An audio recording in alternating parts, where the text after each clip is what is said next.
7 days ago, one of the most famous trawler builders in American history filed for bankruptcy and vanished. This week, Nordhavn splashed a brand new boat from the exact same Taiwanese city, priced it at $1.65 million, wrapped it in a tariff protection clause nobody else in the industry is offering, and effectively declared war on every builder left standing. That is not an exaggeration. That is the state of the trawler market right now.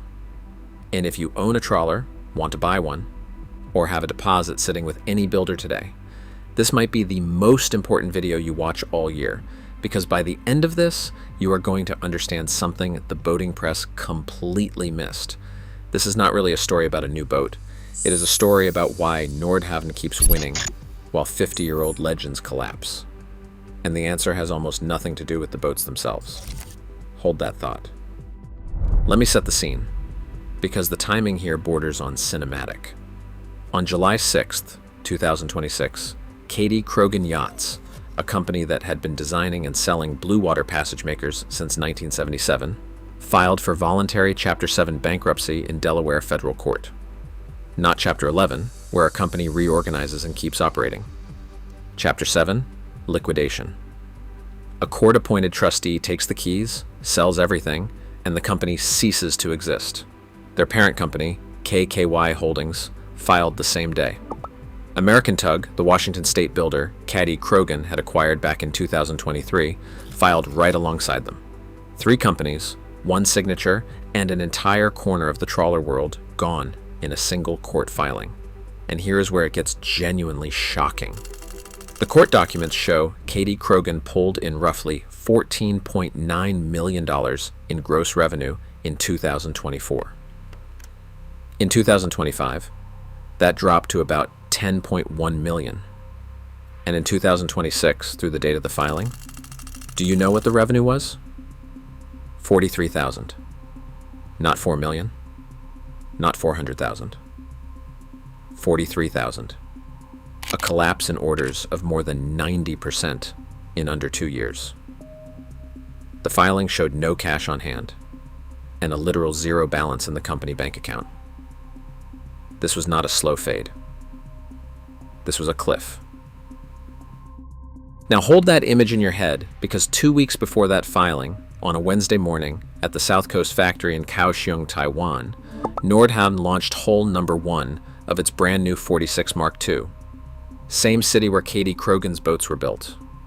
One brand being carved up by a bankruptcy trustee. The other splashing new hulls and telling buyers exactly when their boats arrive. So the obvious question is how? And I promise you the answer is more interesting than good boat versus bad boat, because Krogen's were genuinely excellent boats. Nearly 700 of them built over 49 years. Owners adored them. Inside the trawler community, people used to say Krogen's were the yin to Nordhavn's yang. This was not some junk brand that deserved to die, which makes what happened even more of a warning shot for everyone else still standing. But before we do the autopsy on Kadey-Krogen, you need to understand what Nordhavn actually just announced, because the 46 Mark II is not a routine model refresh. It is arguably the most strategically aggressive boat this company has released in 2 decades. To understand why, go back to 1989. Nordhavn's founders sensed the cruising sailboat market was dying, and a young naval architect designed a full-displacement powerboat inspired by North Sea fishing trawlers. They called it the Nordhavn 46, Norwegian for North Harbor. That single boat invented a category. It was the first full-displacement powerboat ever marketed as a go-anywhere ocean crosser for a retired couple, not a professional crew. Between 1989 and 2003, they built 82 of them, and to this day, more Nordhavn 46s have crossed oceans and circumnavigated the globe than any other production motor yacht in history. Any other production motor yacht ever. So when Nordhavn brought the 46 back after more than 20 years, that was the company returning to the boat that built the entire category. And when you dig into the engineering, the claim starts looking less like marketing and more like a checklist. The most controversial decision is twin engines, breaking Nordhavn's decades-old religion of a single main engine backed by a tiny wing engine. The Mk2 runs twin diesels through bronze props, giving genuine full-power redundancy instead of a limp home backup. Lose an engine mid-Pacific, and you keep going on a real engine.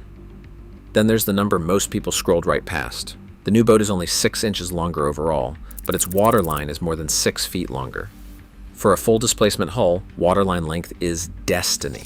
It sets hull speed, smooths motion in a seaway, and creates volume.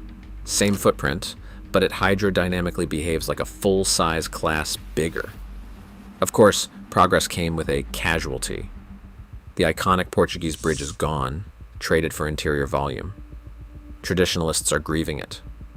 But the buyers actually writing checks in 2026 skew younger, many living aboard full-time, and they will trade a romantic bulwark for a bigger salon every single time. But the engineering is honestly not even the cleverest part of this announcement. The cleverest part is how Nordhavn is selling it. The 46 Mark II ship's essentially complete. Standard equipment includes lithium batteries, dual inverter chargers, stabilizers, air conditioning, diesel heat, a full-size washer and dryer, proportional thruster controls, electronics with radar and autopilot, and a near walk-in engine room. According to the company, the only major items not included are the dinghy and the water maker, and even then, every hull ships with the water maker hookups pre-installed. Think about what that does to the buying process. The traditional trawler purchase involves a base price and then a soul-crushing options list that inflates the final number by 20 or 30%. Nordhavn is saying, the price is the price. The boat is done. Go cruising. Now the money.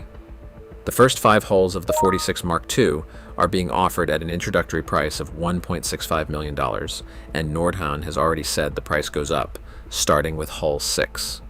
Here is a detail I find genuinely telling. The company has admitted publicly that $1.65 million is already more than they originally hoped to build this boat for. Most companies would never say that out loud.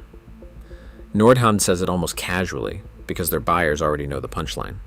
That punchline is resale value. A well-maintained Nordhavn typically retains 80 to 90% of its value over 5+ years, and the first 10 hulls of a new model consistently deliver the highest returns of all. There are documented cases of first-generation Nordhavn 55s from 2004 selling nearly 2 decades later at 92% of their original invoice. When the 55 launched, 22 hulls went to contract before the first boat even hit the water, and some buyers flipped their production slots for more than they paid. That is not how boats are supposed to behave. Boats are supposed to be depreciating holes in the water. Nordhavns behave like blue-chip assets with a bed in them, and the company knows it, and the buyers know it, and that self-reinforcing loop is a moat no spec sheet can replicate. And then there's the move that, given this exact week in history, looks almost prophetic. Tariff protection. If you haven't been following it, tariffs on imported boats have been chaos for this industry. Nordhavn builds in Taiwan and Turkey. Kadey-Krogen's boats were built in Taiwan too. Buyers looking at a 2-year build have had no way to know what surprise bill would be waiting when their boat landed in the United States. And a lot of them responded the only rational way, by refusing to sign anything. Nordhavn's answer was to write a tariff reimbursement clause directly into new build contracts. If the government revokes the tariffs and Nordhavn gets reimbursed for what it paid, that money flows back to the original buyer and the clause is valid in perpetuity. Nobody else in the segment was doing this. Nordhavn effectively took the single biggest fear-freezing high-end boat buyers in place and absorbed it contractually. Now hold that against what just happened in that Delaware courtroom. Because now Kadey-Krogen's collapse makes a horrible kind of sense. The court filings show total assets of roughly $2.26 million against about $2.48 million in liabilities. And when you look at what those assets actually were, it gets worse. Molds and tooling, goodwill, which is accounting language for the brand name itself, almost nothing liquid, no cash, zero in the bank. And on the liability side sits the detail that explains the whole failure. Kadey-Krogen owed $1.53 million to their own build yard in Taiwan. Because here's the thing. A lot of people never realized. Kadey-Krogen did not build boats. They designed, marketed, and supported them, and contracted the actual construction out. When orders were flowing, that's a lean, capital-light model. When orders stopped, there was nothing underneath them. The human wreckage is the part that should give every prospective buyer chills.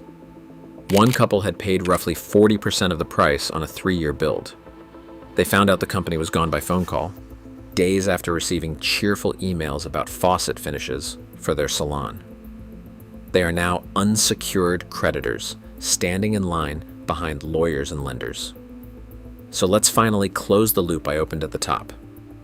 The reason Nordhavn is blowing up this market while a legend liquidates is not that Nordhavn suddenly builds a better hull. It's that Nordhavn is playing a completely different game structurally. Look at what they actually did over the past 5 years.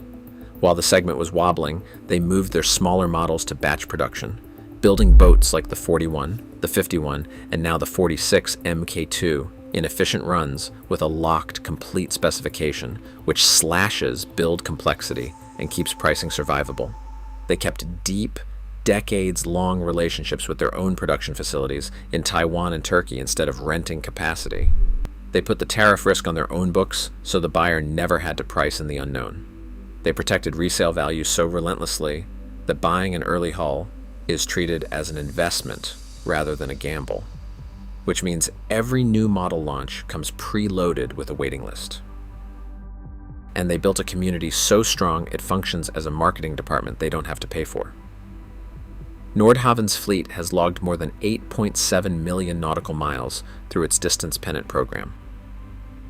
2026 opened with a parade of repeat buyers that borders on absurd, owners trading up from a 47 and a 62 into a 71. A couple flying to Australia just to buy back the exact Nordhavn 75 they used to own. This September, the Nordhavn owners' rendezvous in Everett, Washington is expected to draw more than 60 Nordhavens to a single marina. This isn't a boat company with customers, it's something closer to a nation with a shipyard. And the market they dominate isn't shrinking.